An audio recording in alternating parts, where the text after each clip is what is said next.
다 같이 묵상기도 하겠습니다.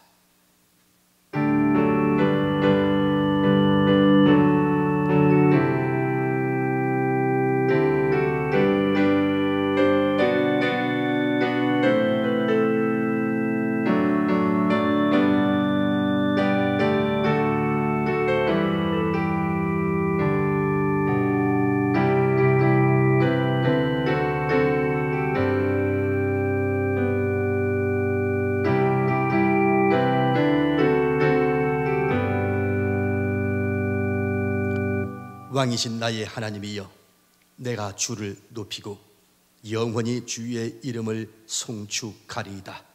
내가 날마다 주를 송축하며 영원히 주의 이름을 송축하리이다. 아멘. 살아계신 하나님 아버지, 참으로 주님의 은혜를 진실로 감사와 영광을 주님 앞에 올립니다. 아버지 하나님, 이 시간도 거룩한 주일을 맞이하여 온 가족들이 함께 모여 이 시간 하나님 앞에 예배 드릴 때에, 오늘도 영상으로 예배를 드리지만 예배 드리는 곳곳에 하나님의 임재가 경험되어지도록 역사하여 주시옵소서. 그래서 오늘 드려지는 예배가 신령과 진정으로 드려지는 예배가 되게 하여 주시옵소서. 예배의 시종을 온전히 주님 앞에 드리오비어 예수님 이름으로 기원하옵나이다. 아멘. 찬송가 우리 십장하겠습니다.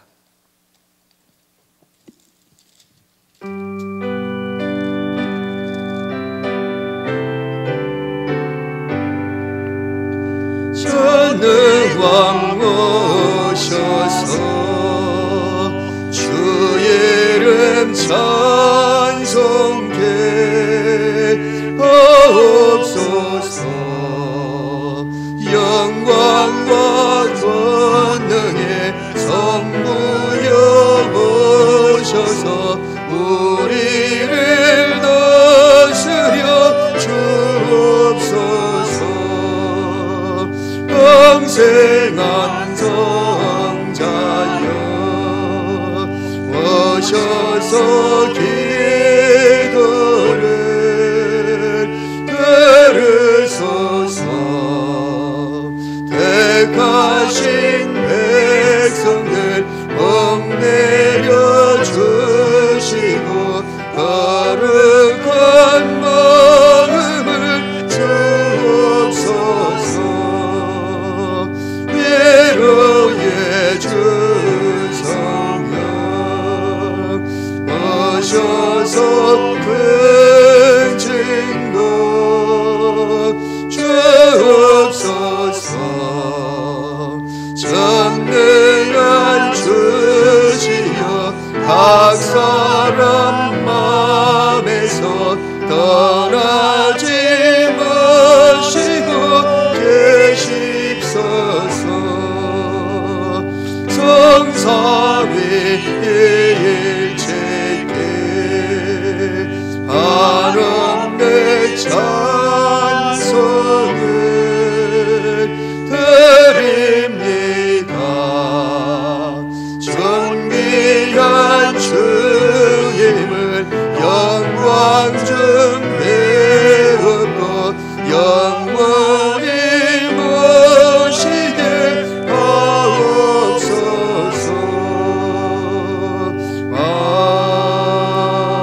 아멘. 이제 사도신경으로 신앙 고백하도록 하겠습니다. 나는 전능하신 아버지 하나님, 천지의 창조주를 믿습니다. 나는 그의 유일하신 아들 우리 주 예수 그리스도를 믿습니다.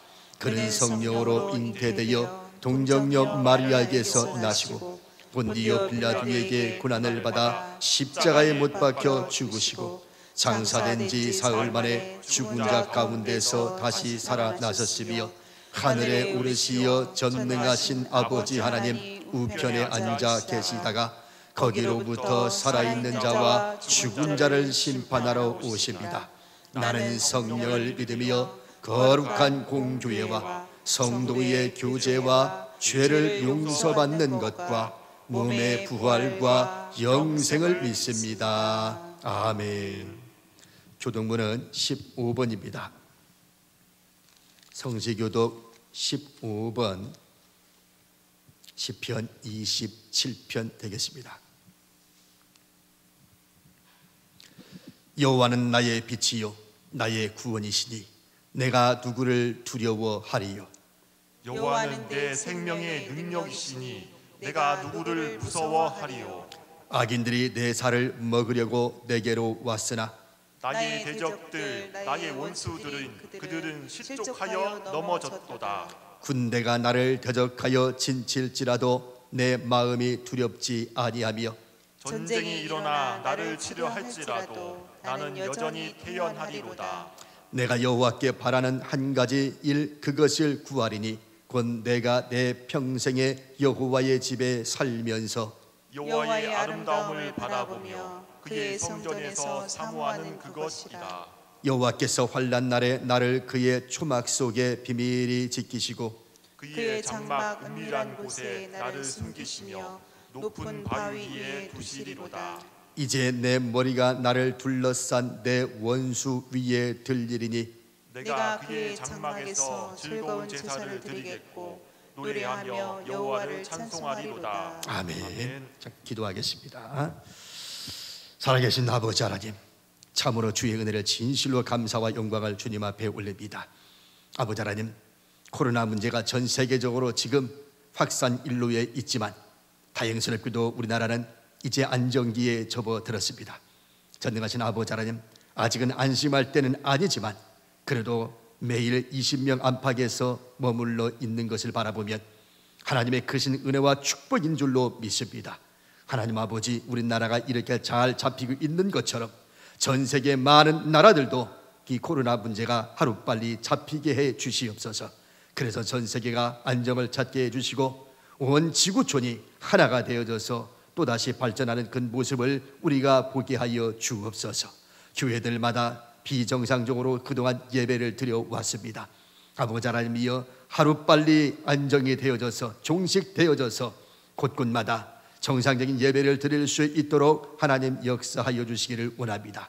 코로나 때문에 고통당하는 심령들 참으로 맞사오니 육신의 질병 때문에 고통당하는 심령들, 경제적으로 또 사업으로 여러 가지 힘들어하시는 분들마다 전능하신 아버지여 간절히 기도하오니 저들에게 하나님의 위로와 평강, 또 하나님께서 힘을 주시고 무엇보다도 문제마다 주님이 개입하여 주심으로 말미암아 해결될 수 있게 하여 주시기를 원합니다.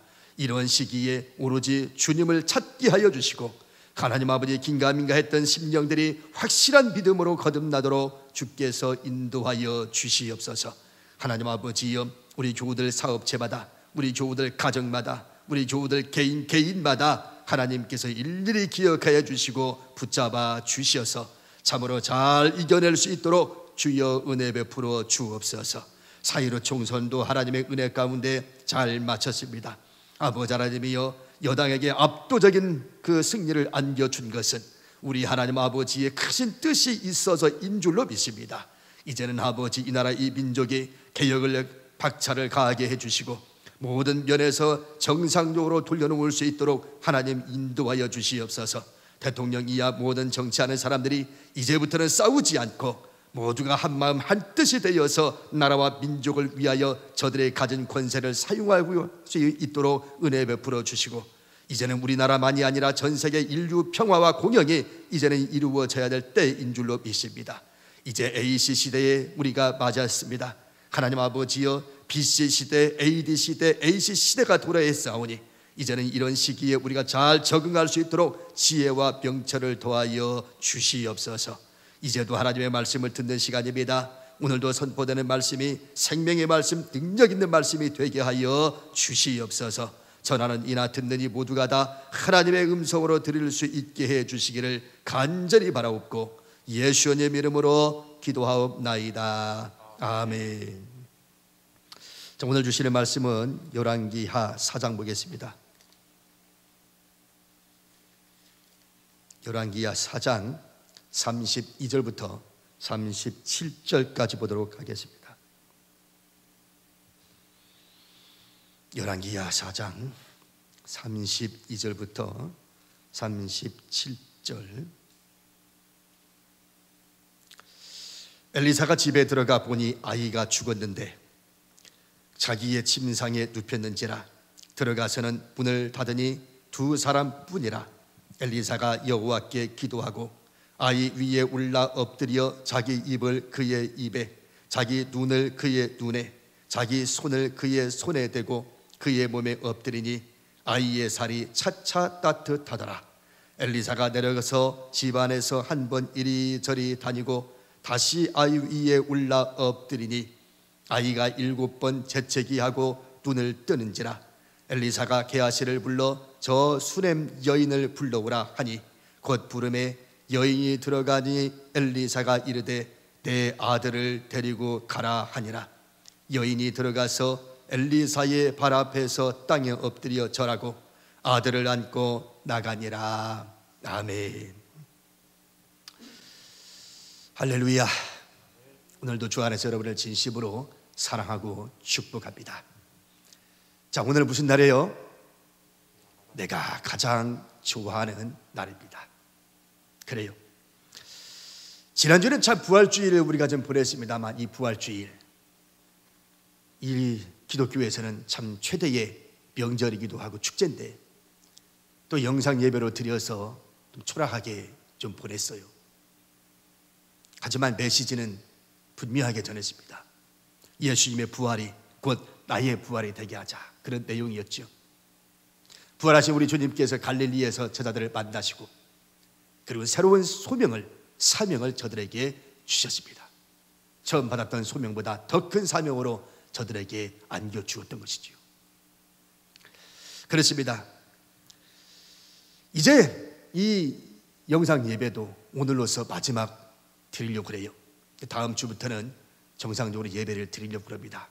물론 뭐 성가대도 할 수 없겠지만 일단은 예배는 좀 드리면서 추위를 봐가면서 하나씩 늘려가는 걸로, 정부 시책이도 5월 3일까지 연장이 됐으니까 가능하면 보조를 맞춰서 우리가 지금 일단은 예배를 시작하도록 그렇게 하겠습니다.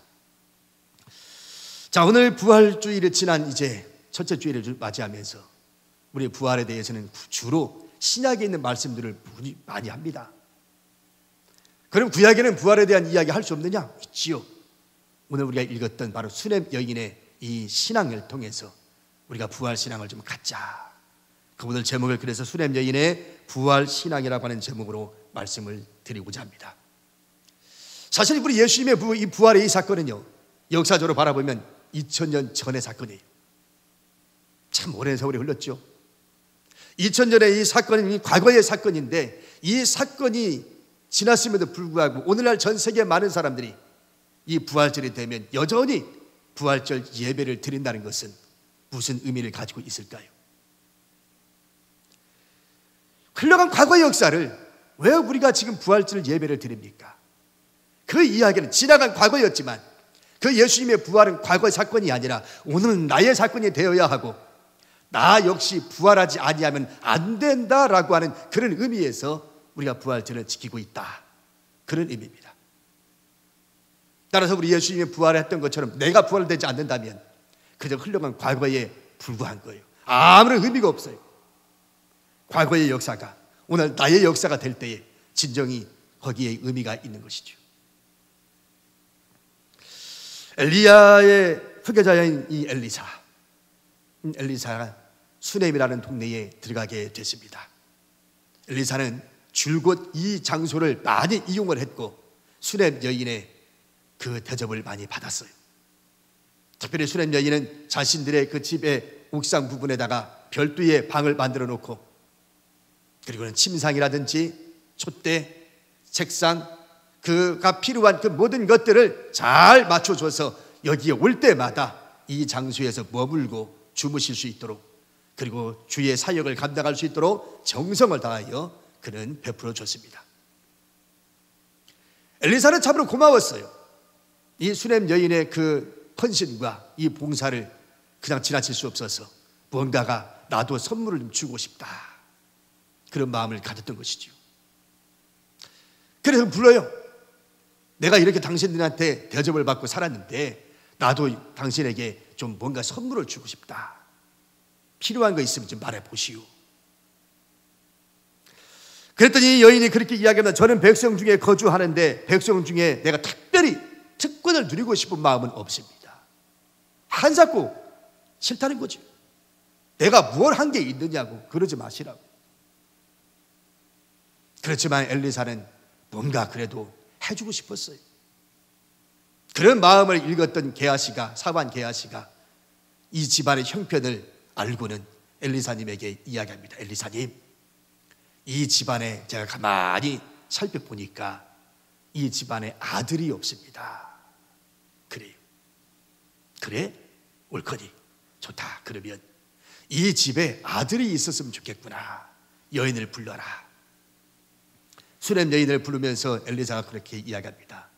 내년 이맘때에 너가 아이를 안게 될 것이다. 여인이 깜짝 놀랐어요. 왜냐하면 내가 무슨 이 나이에 아이를 낳아요. 분명 앞에 말씀에 보면 분명히 그 말이 나오거든요. 내 남편은 나이가 늙었고 자기도 나이가 많이 늙었다는 얘기죠. 그러니 이 나이에 내가 우리 집에 무슨 아들을 낳는단 말이에요. 그러니까 이제 여인이 그럽니다. 아이고, 놀리지 마세요. 거짓말하지 마세요. 아니 내가 이 나이에 무슨 아들을 낳는다 그럽니까? 하지만 엘리사의 말대로 1년 지난 이맘때에 진짜로 이 여인에게는 기다리던 그 아들을 안을 수 있었습니다. 얼마나 기쁜지 몰라요. 아들이 없던 이 집안에 아들이 생겨서 아이의 울음소리가 나고 아이의 그 웃음소리가 나니 정말 이 가정의 행복이 이런 행복도 없지요. 얼마나 좋아요. 그런데 여기까지였어요.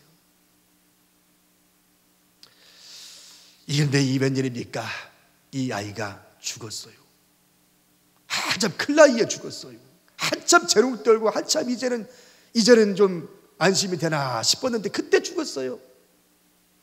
어느 날 아버지가 밭에서 일을 하는데 이 아이가 아버지 밭에 가서 아버지 일하는 모습을 지켜봅니다. 근데 한참 지켜보다가 갑자기 머리가 아프다며 아버지에게 쫓아와서 아버지 나 머리 아파. 뭐? 나 머리 아프다고. 그래. 일꾼에게 지시합니다. 여보시오, 내 아들이 아프다 그러니 빨리 이 아이를 지 엄마에게 좀 데려다 주시오. 그래서 일하는 일꾼이 그 아이를 데리고 어머니에게 데리고 왔어요. 어머니가 그 아프다는, 머리 아프다는 그 아이를 자신의 무릎 위에 눕혀놓고 이제 쓰다듬고 있는 거예요. 그런데 그 아이가 결국은 얼마 못 가서 잠자는 듯 하더니 죽어버리고 만 거예요. 기가 막힌 일이 벌어졌어요. 예? 정말 이 아이가 그 죽어졌어요. 오늘 우리가 흔히 노랫말 한 것처럼 난감하네 하는 말처럼 난감하네. 그렇죠? 그런데 놀랍게도 이 아들도 살았다는 말이에요. 네? 이 과정은 좀 이따 이야기하겠습니다만 죽었던 이 아들이 살았어요. 여러분, 우리가 부활에 대한 이야기 할 때마다 언제나 신약에 대한 말씀을 참 많이 했지만 오늘 이 구약의 이 수렘 여인의 부활, 이 아들이 살아난 사건을 통해서 오늘 우리의 부활의 믿음을 한번 점검받아 보자, 그런 의미예요. 우선 첫 번째로 오늘 우리가 살펴볼 수 있는 것이 무슨 얘기냐면 이거예요. 부활의 믿음이 있었다는 거예요.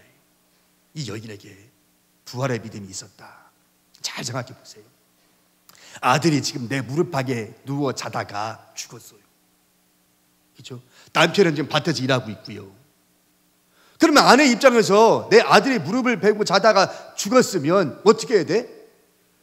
빨리 일어나고 누구한테 쫓아가야 되는 거예요. 지금 남편한테 쫓아가야 되지. 여보 아들이 죽었어. 아들이 죽었다. 그렇게 하는 것이 정상이지요. 그렇지 않습니까? 그런데요, 이 여인은요 그렇게 안 했어요. 죽은 아들을요 엘리사가 묵고 있는 방 2층에 엘리사의 방에다가 눕혀놓고 다시 1층으로 내려오더니 뭐라고 하냐면 자기 종어에게 나귀에게 안장을 치워라. 그리고 마차를 대기하라. 그리고 내가 멈추라고 하기 전까지는 멈추지 말고 달려가자. 그리고 갈멜산, 엘리사가 있는 갈멜산 그 먼 거리까지 한 걸음에 달려갑니다. 아무 일이 없었던 듯이 말이죠. 죽은 아들을 눕혀놓고 2층에다가 눕혀놓고 도대체 이해가 안 가는 거예요. 우리가 보통 상식적으로 생각해 볼 때는 이해가 안 되는 거죠. 그럼 이 여인은 왜 그랬을까? 죽은 아들을 놔두고 왜 그 먼 갈멜산까지 마차를 준비하고 한 걸음에 달려갔을까? 분명히 이 여인의 생각은 그랬을 겁니다. 내가 언제 아들 달라고 그랬나? 나 아이 낳을 수 없는 상황인데, 남편도 늙었고 자기도 이미 늙었으니 아이를 가질 수 없는데 엘리사 선지자가 와서 하나님의 능력으로 축복을 받아서 아이가 생겼어요. 그렇죠? 그럼 원치 않았던 그 아들도 하나님의 축복으로 생겼다면 이 아들을 살릴 수 있는 것도 하나님이라는 거예요. 할렐루야. 여러분, 우리 인간이 죽으면 끝났다고 생각하잖아요. 우리는 아이고, 아이는 살아있으면야 어떻게 선지자를 부르든 주의 종을 불러서 기도라도 받든 뭐라도 하겠지만, 이미 아이가 죽었으면 우리는 아이고 아이고 눈물 흘리고 절망스럽게 그러고 주저앉아 고통하고 있을 거 아닙니까? 그게 일반적인 거거든요. 근데 이 여인은요, 한 걸음에 달려가요. 아이를 놔두고, 죽은 아들을 놔두고. 왜냐? 하나님이 살릴 수 있다라는 믿음을 가졌다는 거예요. 죽었는데 뭘 어떻게 하냐, 뭐 죽었는데. 살았을 때야 뭘 어떻게 쫓아가서라도 데리고 오지. 근데 이미 죽었는데 뭘 가요. 장사지낼 생각만 하면 되지. 쫓아갔어요. 그 먼 갈멜산까지 말입니다. 아무나 가질 수 있는 믿음이 아니죠. 여러분, 지금 내가 말을 이렇게 나고 하고 있지만, 여러분은 지금 말씀을 듣고 있지만, 여러분 같으면 과연 이렇게 할 수 있을까? 정말 우리가 수도 없이 지금까지 말씀, 부활의 믿음에 대한 말씀 들었어요. 그렇지만 내가 이와 같은 믿음을 가질 수 있느냐라고 질문 던져버리면, 글쎄요, 여러분은 어떨까요? 이 죽었다니까요, 아이가. 죽었으면 끝난 건데 뭘 쫓아갑니까? 에? 여러분, 인간에게 죽음은요, 끝이에요. 절망이에요. 아무것도 할 수 없어요. 뭘 할 수 있겠어요? 그런데 이런 부활의 믿음을 가지고 있으면요, 죽음마저도 이길 수 있다는 거예요. 이걸 오늘 말씀에서 우리에게 보여줘요. 이미 죽었는데도 불구하고 죽음마저도 부활의 믿음을 가지고 있으면 우리는 이길 수 있다는 걸 얘기하고 있다, 이 말이에요. 우리 예수님이 이것을 보여줬어요. 죽은 지 3일 만에 우리 주님이 부활하셨습니다. 그 우리 예수님이 부활하신 것을 우리에게 보여준 것은, 내가 부활했듯이 너희들도 부활할 수 있다고 하는 것을 우리에게 보여준 거예요. 한 번은 우리 예수님이 나사로가 죽었다는 소식을 들었어요. 근데 나사로가 죽었다고 했으면 문상 빨리 가야 되는데 문상 안 가고 미적거립니다. 그래, 한 3일 지나고 난 다음에 비로소 이 예수님이 이제 가요. 가는 중에 마르다를 만납니다.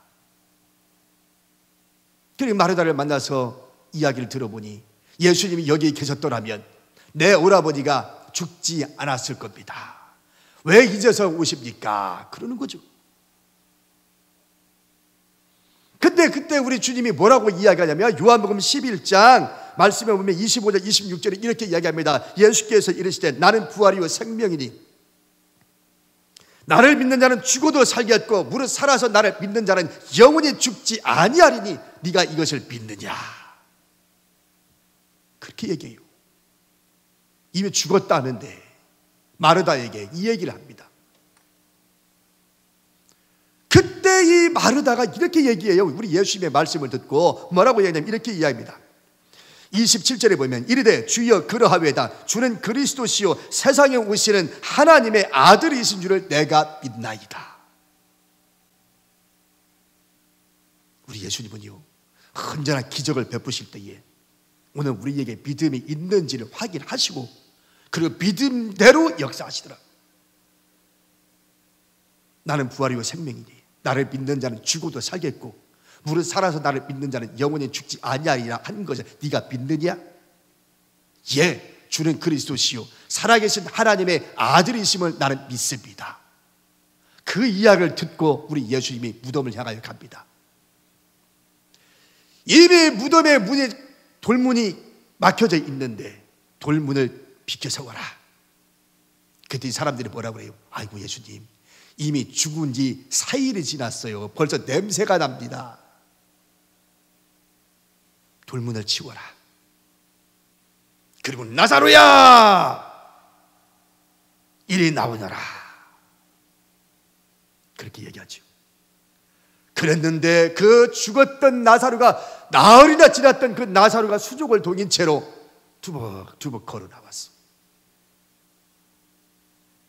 여러분, 정말 부활의 믿음을 가지고 있으면 죽음마저도 이길 수 있다고 하는 것을 우리 주님이 보여줬습니다. 죽은 나사로도 살렸거든요. 수렘 여인의 아들도 살렸거든요.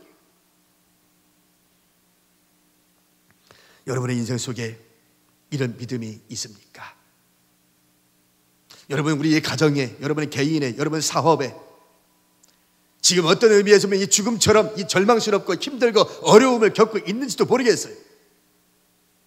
그러면 특히 코로나 전국 속에서 정말 얼마나 힘들고 어려울지 모르겠어요. 그러나 오늘 이 수렘 여인의 부활의 믿음을 가지고 있었던 것처럼 오늘 저와 여러분의 믿음을 가지고 있으면 어떤 절망스러움이 있을지라도 이길 수 있다.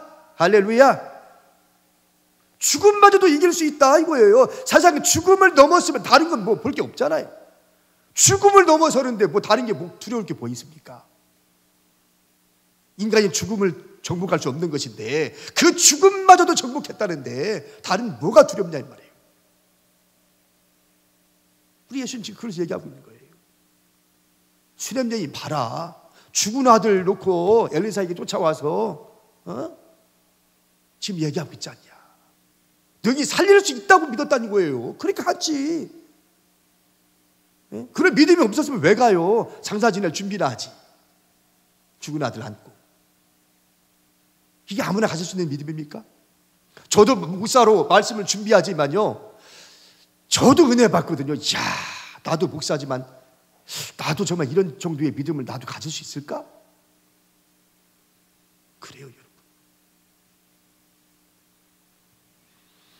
그 다음에 두 번째로는요, 이 여인에게서는요, 하나님께 끝까지 매달렸다는 거예요. 하나님께 끝까지 매달렸다. 보세요. 갈멜산까지 한 걸음에 달려왔어요. 이 엘리사가 가만히 여기까지 온 이 수렘 여인의 얘기를 들어보니 충격적인 얘기예요. 왜? 아들이 죽었다는 잖아요. 그 아들이 누군데? 엘리사가 하나님 앞에 기도해서 하나님의 축복으로 응답으로 받은 아들이잖아요. 근데 그 아들이 죽었다고 지금 몇 가지 쫓아왔지 않습니까? 여인이 지금. 그러면 이 지금 엘리사의 마음에 충격이 안 되겠어요? 다른 사람도 아닌 나로비롯해서 낳은 아들인데 이 엘리사가 얼마나 충격이 컸겠습니까? 그 이야기를 듣고 엘리사가 사환 게하시를 불러, 야야, 너 내가 주는 이 지팡이를 가지고 빨리 가라. 빨리 가서 그 죽은 아들 시신 위에 내가 너한테 준 지팡이를 올려두어라. 그러면 살아날 것이다. 사환 게하시가 엘리사의 말을 듣고 출발합니다. 출발하면 이 수렘 여인도 따라가야죠. 따라가야 되잖아요. 지금 지팡이를 가지고 갔으니까 그러면 이제 얼른 따라 나서야 될 거 아니에요. 이 게하시 따라서 자기 집으로 아들 있는 곳에 가르쳐 줘야 되고 아들을 살아나는 걸 또 봐야 되니까 가야 되잖아요. 안가요. 벌써 출발했는데도 안 따라가요. 이 수렘 여인이. 그러면서 안 따라가고 엘리사를 붙잡고 간청을 합니다. 뭐라고 간청하냐면 이렇게 간청하지요. 아이의 어머니가 이르되, 30절 말씀에 보면 아이의 어머니가 이르되 여호와께서 살아계심과 당신의 영혼이 살아계심을 두고 맹세하노니 내가 당신을 떠나지 아니하리이다. 엘리사가 이에 일어나 여인을 따라가니라. 그죠? 안 가요. 안 가고 엘리사를 붙잡고 나는 절대로 당신을 떠나지 않겠습니다. 그러니 당신이 가십시오. 엘리사 저 종에게 게하시만 보내지 마시고 당신이 직접 오셔서 내 아들을 살려주십시오. 이렇게 얘기하는 거예요 지금. 여러분, 이 여인 입장에서는 그랬을 거예요. 어떤 의미에서 보면 아니 엘리사가 사환에게 지팡이를 주고 가라고 했으면 믿고 가면 되잖아요. 그런데 그것으로는 성이 안 찬다는 거예요. 당신 직접 오시라는 거죠. 당신 손으로 살리라는 거예요. 그래서 엘리사는 안 가려고 했는데 하도 간청을 하니까 결국 어떻게 했다고 그랬어요? 따라갔다고 그러잖아요. 따라 나섰다. 우리는 여기서요 기도에 대해서 한번 생각해 보려고 그래요. 기도에 대해서. 여러분이 잘 알고 있는 누가복음 18장에 가면 무슨 얘기가 나옵니까? 불의한 재판관이 나오죠. 어떤 도시에 재판관이 있는데 이 사람은 참 불의한 재판관이다. 근데 이곳에 한 과부가 살고 있었다. 근데 뭔 억울한 일이 뭔지는 몰라도 이 과부에게는 억울한 사정이 있어서 이 재판관을 찾아가서 풀어보고자 찾아갔습니다. 근데 이 재판관은 하나님을 두려워하지도 않고 사람들을 무시하는 사람이기에 이 과부가 와서 자기에게 억울함을 호소해도 들은 채 만 채 전혀 들어주지를 않았습니다.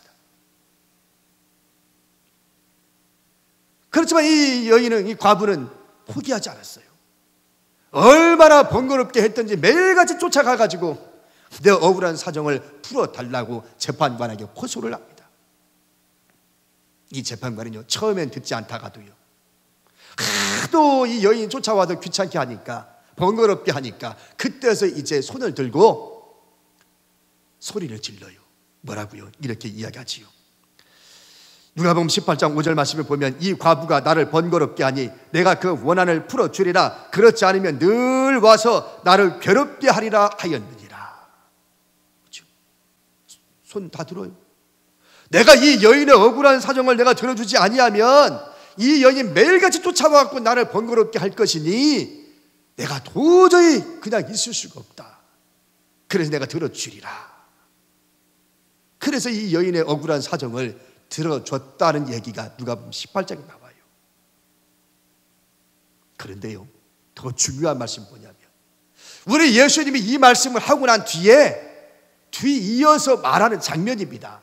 뭐라고 하냐면 이렇게 이야기합니다. 누가복음 18장 7절과 8절 말씀 보면 하물며 하나님께서 그 밤낮 부르짖는 택하신 자들의 원한을 풀어주시지 아니하시겠느냐. 그들에게 오래 참으시겠느냐. 내가 너희에게 이르노니 속히 그 원한을 풀어주시리라. 그러나 인자가 올 때에 세상에서 믿음을 보겠느냐 하니라. 뭐라고 그랬어요? 택하신 자들의 원한을 내가 속히 풀어주지 아니하겠느냐. 불의한 재판관이 이렇게 억울한 사정을 들어줬다면 하물며 택하신 자들의 원한을 우리 하나님이 들어주지 않겠느냐. 이렇게 말하는 거예요. 그래 믿음을 가지고 있는 사람, 부활의 믿음을 가진 사람들은 어떤 사람이냐? 이렇게 하나님 앞에 매달리는 사람이라는 거예요. 하나님 앞에 대충 말하고 그냥 멈추는 것이 아니라 응답 받을 때까지 수렘 여인이 엘리사가 자기 집으로 함께 가길 때까지 멈추지 아니하고 매달렸던 것처럼 기도라고 하는 것은 뭐냐? 부활의 믿음을 가진 사람은요 절대로 중간에 포기하는 법이 없다는 거죠. 하나님 앞에 매달린다는 거예요. 내가 지금 힘들어요, 사업이 힘들어요, 인간관계가 힘들어요, 가정이 힘들어요. 그러면 하나님 앞에 매달린다는 거예요. 이게 부활의 믿음을 가진 사람이에요. 부활의 믿음이 없다면 기도할 이유도 없죠. 기도해봐야 소용없다니까. 그렇잖아요. 기도해봐야 소용없다고 생각하는데 뭔 기도할 마음이 생기겠습니까?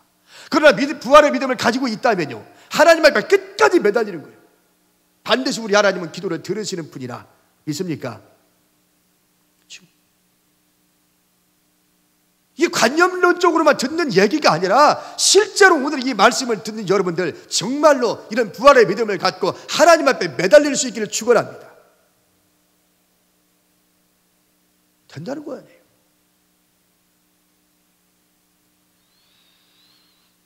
이제 마지막 세 번째는요, 이 수렘 여인은요 부활을 체험했어요. 부활을 체험했어요. 그렇잖아요. 엘리사가 게하시를 먼저 보내놓고 이어서 여인과 함께 집에 도착했어요. 집에 딱 도착해 보니 게하시가 마중을 나오는데 엘리사님, 지팡이를 내가 아들 시신 위에 올려놨지만 살아나지는 못했습니다. 그래? 알았다. 그리고 엘리사가 집에 도착하자마자 2층은 자기가 묵었던 장소잖아요. 자기가 묵었던 그 방에 들어가 봤더니 아이가 누워져 있어요. 그래서 아이가 누워져 있는 그 모습을 보고 자기의 눈을 아이의 눈에, 자기의 팔을 아이의 팔에, 자기의 코를 아이의 코에 맞추고 하나님 앞에 2번 기도했더니 이 아이의 시신이 따뜻해지더니 7번 재채기를 하더니 살아나더라는 거예요. 할렐루야. 살아나더라는 거예요. 그리고 여인을 불러서 아들이 살았으니 데리고 내려가라. 정말로 부활의 믿음을 가지고 갈멜산까지 쫓아가서 엘리야를 모시고 여기까지 온 것이 헛되지 않았어요. 자신의 믿음대로 이루어졌어요. 그래서 그 믿음대로 자기 죽은 아들이 살아났어요. 상상할 수 없었던 일이 이 여인에게 지금 벌어졌어요. 내가 생전에 살면서 죽은 아들을 내가 다시 안아볼 수 있으리라는 꿈도 꾸지 못했던 일들을 지금 자기 눈앞에 지금 펼쳐지고 있는 거예요. 예? 이게 여러분 아무나 경험할 수 있는 일입니까? 예? 죽은 아들을 다시 살려낼 수 있는 것을 내 품에 다시 안을 수 있는 일을 아무나 경험할 수 있는 일이에요? 아니잖아요. 이 여인은요 정말로 부활을 체험했어요. 야, 죽었던 사람도 살 수 있는 방법이 있구나. 살아날 수 있구나. 우리는 죽었다고 하면 끝이라고 생각하는데, 절망이라고 생각하는데 죽었어도 살아날 수 있구나. 여러분, 우리 기독교는요 체험의 종교라고 얘기하지요. 그렇죠? 체험의 종교라고 얘기하잖아요. 내가 경험과 내가 체험이 없으면 우리의 믿음은요 뿌리가 단단하지를 못해요. 실제로 오늘 우리의 현실을 가만히 분석을 해보십시오. 우리와 함께 신앙생활을 하다가도 중간에 포기하는 사람들이 우리 주변에 많이 있잖아요. 근데 그분들은 왜 포기했을까요? 부활의 체험이 없어요. 예수 믿으면 그들이 가졌던 체험이 있었다면요 절대로 중간에 포기하는 법이 없습니다. 근데 교회는 다니기는 다녔는데, 예? 교회는 다니기는 다녔는데, 친구 따라 다니고 사람 따라 다니고 다니긴 다녔는데 체험이 없어. 그러니까 시험이 오고 고통당하고 어려움이 오면 흔들리는 거예요. 흔들리다가 결국은 포기하고 교회에 등지는 거죠. 여러분, 그래서 체험이라는 것이 이렇게 중요한 겁니다. 예? 여러분, 어려서부터 착실히 신앙생활을 해오던 한 청년이 있었습니다. 어려서부터 신앙생활을 해왔으니까 착실하게 교회는 열심히 다녔으니까. 근데 이 청년이 구원의 확신이 없던 거예요. 어릴 때부터 엄마 따라서 교회는 열심히 다녔는데 구원의 확신이 없어. 근데 청년 시절이 되고 보니 자기가 지금까지 구원의 확신이 없이 이렇게 계속 교회를 다닌다는 것 자체가 회의감이 느껴지는 거야. 그래서 결심을 합니다. 이 청년이 결심을 합니다. 그래, 내가 지금부터 1년 동안 열심히 한번 성경을 파보자, 읽어보자. 그리고 1년이 지나고도 말미암아 내가 구원의 확신이 없다면, 내가 체험이 없다면 나는 교회 그만둘란다. 그렇게 결심을 해요. 그래서 이 청년이 하나님의 말씀을 열심히 이제 파기 시작합니다. 열심히 읽어요. 예? 처음에는 몰랐는데 열심히 성경을 읽다 보니까 그 성경을 읽는 중에 성령을 체험을 합니다. 하나님의 임재를 경험을 해요. 이 청년이 말입니다. 그게 21살 때야. 그게 21살 때. 21살 때 성경을 보다가 하나님의 성령이 임재하는 것을 느끼고 났더니 얼마나 기분이 좋은지. 그날 잠들기 전에 하나님 앞에 기도하고서 잠을 자게 되는데 이렇게 기도합니다. 주님, 이제야 알았습니다. 주님, 이제야 알았습니다. 내가 죄인인 것을 드디어 깨달았습니다. 당신만이 저를 구원할 수 있다는 것을 드디어 내가 알게 되었습니다. 라고 기도하고 잠을 잤어요. 그리고 아침에 딱 일어나는데 얼마나 기분이 상쾌한지, 날아갈 듯한 그런 기분이 상쾌한 기분을 그는 맞이하게 됩니다. 구원의 체험을 한다는 것이 이런 거구나, 이렇게 기쁜 거구나, 이렇게 행복한 거구나 결심을 하게 되는데, 그래, 이 기쁨을, 이 행복감을 나만 누리면 안 되지. 내 남은 인생 이제 주님을 위하여 내가 바치리라. 그러니 그래도 열심히 공부하여 신학 박사가 되고요, 열심히 공부해서 의사가 되고요, 열심히 또 공부하고 또 훈련받아서 선교사가 되고요, 그리고 선교사가 된 뒤에 그는 아프리카 우지로 들어가서 평생 그 아프리카 힘들고 어려운 가난한 자들과 함께 의술을 펼치면서 복음을 전했던 바로 1952년에 노벨 평화상을 받은 슈바이처 박사가 됩니다. 이 체험이라는 것이요, 이렇게 인간의 운명을 바꾸어요. 한 번의 체험이 이게 운명을 바꾸어요. 네. 여러분 진실로 예수 그리스도를 영접하셨습니까? 그렇다면 여러분들은 이미 영적인 체험을 하신 분들입니다. 그러면 영적인 체험을 했다면 이제부터는 그 구원의 기쁨과 감격이 지금 살아있느냐, 그것만 확인해 보면 되지요. 구원의 기쁨과 감사가 지금 나한테 있는가? 지금 힘들다 하지만 그 우리 주님만이 나와 함께하고 있음을 내가 분명히 믿는다면 나는 얼마든지 이길 수 있다라고 하는 겁니다. 이게 부활의 믿음이거든요. 이제 결론을 좀 맺으려고 그래요. 말씀을 준비하다 인터넷을 검색해 보니 재미난 유머가, 부활에 관계된 유머가 하나 있더라고요. 인터넷에 보니까 라면교가 있답니다. 라면교. 우리는 기독교인데 라면, 먹는 라면 있잖아요. 라면교가 있는데 라면교에 교리가 3가지가 있는데 그 중에 하나가 뭐냐면 부활의 신앙을 믿어야 된다는 건 첫 번째 교리예요. 그러면 첫 번째 교리가 뭐냐?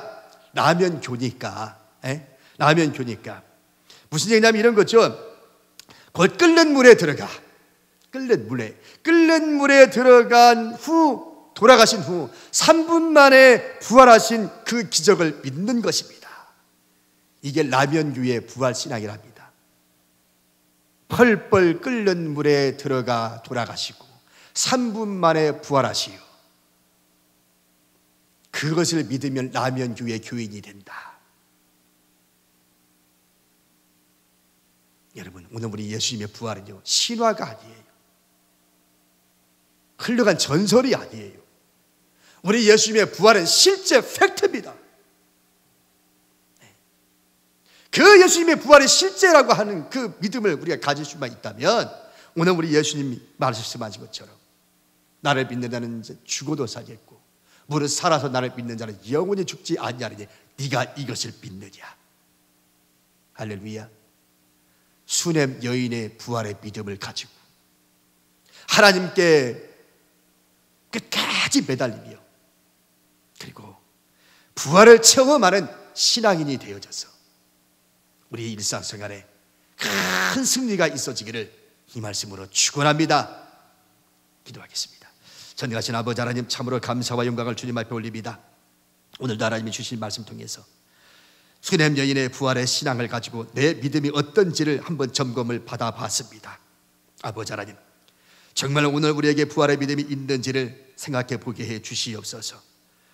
하나님께 매더 달릴 수 있는 믿음을 우리에게 주시옵시고 또 부활을 체험하는 신앙인들이 되어져서 이 땅에 그저 교회 다니는 교인으로 살아가는 것이 아니라 크리스찬, 정말 살아있는 예수의 부활의 믿음을 가지고 이 세상을 이겨나갈 수 있게 하여 주시옵소서.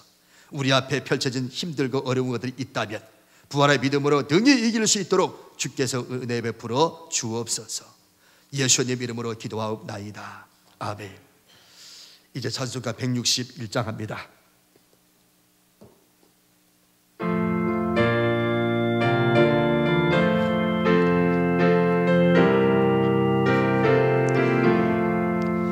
할렐루야, 우리 예수 부활 승천하셨네. 세상 사람 찬양하니 천사마다 바도나. 구주 예수 부활하사 사망 권세 이겼네.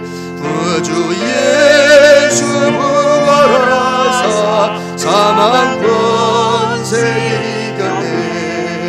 할렐루야.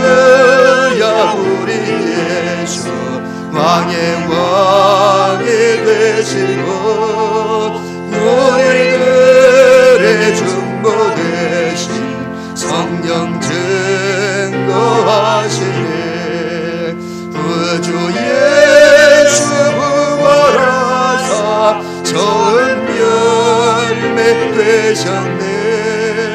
구주 예수 부활하사 처음 열매 되셨네. 할렐루야. 우리 예수 금과 피가 없도다. 무덤 속에 있는 죄인 주가 예를 드시네. 구주 예수 부활하사 영광스러우시네. 구주 예수 부활하사 영광스러우시네.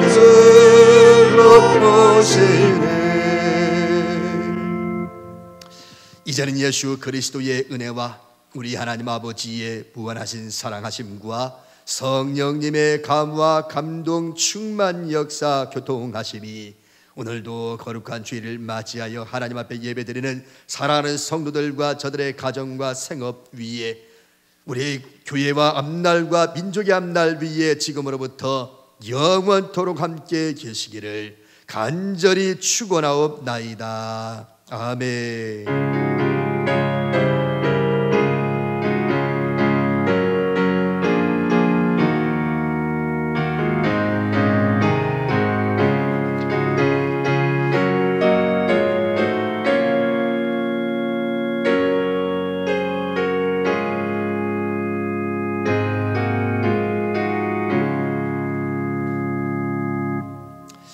이제 교회 소식 전하도록 하겠습니다. 대전노회 136개 정기노회가 지난 13일 월요일 날 최단 시간에 잘 은혜롭게 잘 마쳤습니다. 개회예배 설교를 제가 했는데 짧게 했어요. 그래도 최단 시간에 노회를 마쳤습니다. 기도해 주신 여러분 진심으로 감사를 드리고요. 설교 중에 얘기했던 것처럼 다음 주부터는 정상적으로 예배를 드리려고 합니다. 11시에 예배 정상적으로 드릴 테니 혹여 기저질환이 있거나 불안한 마음을 가지고 있거나 또 의심되는 분들이 계시다면 집에서 그냥 영상으로 예배 드리시고요. 그렇지 않은 분들은 모두가 하나님 앞에 나와서 예배를 드렸으면 좋겠습니다. 물론 성가대도 없고 점심도 없습니다. 이제 예배부터 시작을 하면서 서서히 추위를 봐가면서 늘려나가도록 그렇게 하겠습니다. 우리 각 구역장님들은 우리 구역원들에게 연락하셔서 구역 원들 중에 나오실 분들은 누구고 못 나오실 분들은 누군지를 좀 파악을 해서 주중에 저한테 한번 전화해 주시면 참고해보도록 하겠습니다. 그리고 다음 주에 이제 예배가 드려지면 재직회 잠깐 모이겠습니다. 우리가 그동안 살림살이 예배를 드리지 못해서 보고를 못했는데 다음 주에는 잠깐 모여서 우리 그동안의 살림살이 또 재직들에게 보고할 수 있도록 그렇게 하겠습니다. 그리고 헌금은 또다시 이 밑에 자막에 나오는 것처럼 헌금 주중에 하셔도 되고 다음 주부터 예배가 드려지니까 그때 나오셔서 헌금을 하셔도 됩니다. 물론 온라인으로 헌금하실 분들은 지금 점점 늘어나고 있는데 온라인 헌금하실 분들은 여전히 또 그렇게 해주셔도 되겠습니다. 그렇게 해서 점차 정상을 찾을 수 있도록 그렇게 여러분 위하여 기도해 주실 수 있기를 바랍니다. 더 하실 말씀은 없는 거죠? 이렇게 해서 오늘 19일 셋째 주 주일 단 예배를 마치도록 하겠습니다. 고맙습니다.